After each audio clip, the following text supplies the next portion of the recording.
Il était visiblement pressé de réagir. Dès hier soir, Bruno Le Roux a très vite donné son sentiment sur le responsable de l'élimination du candidat socialiste dans la partielle de Villeneuve-sur-Lot.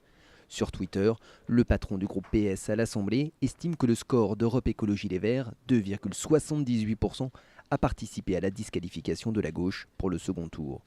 Et d'insister, totalement anormal que sur des élections partielles, la majorité présidentielle ne soit pas rassemblée, incompréhensible et inexcusable.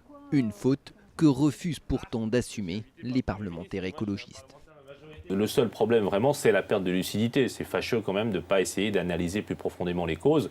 Et les causes, elles sont l'échec de la politique économique et sociale du gouvernement. Il y a une absence aussi de politique écologiste. Il y a des reculs sur les institutions, sur les questions de société. On le voit tous les jours. On le voit sur la loi sur la transparence.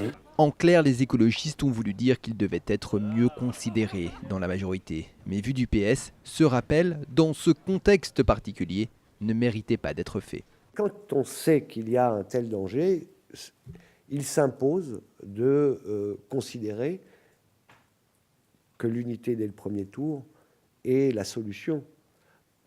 Et on doit faire fi de tous les intérêts particuliers des uns et des autres. Le ton monte, mais pas de rupture entre les socialistes et les écologistes. Les deux formations auraient toutes les deux plus à y perdre qu'à y gagner.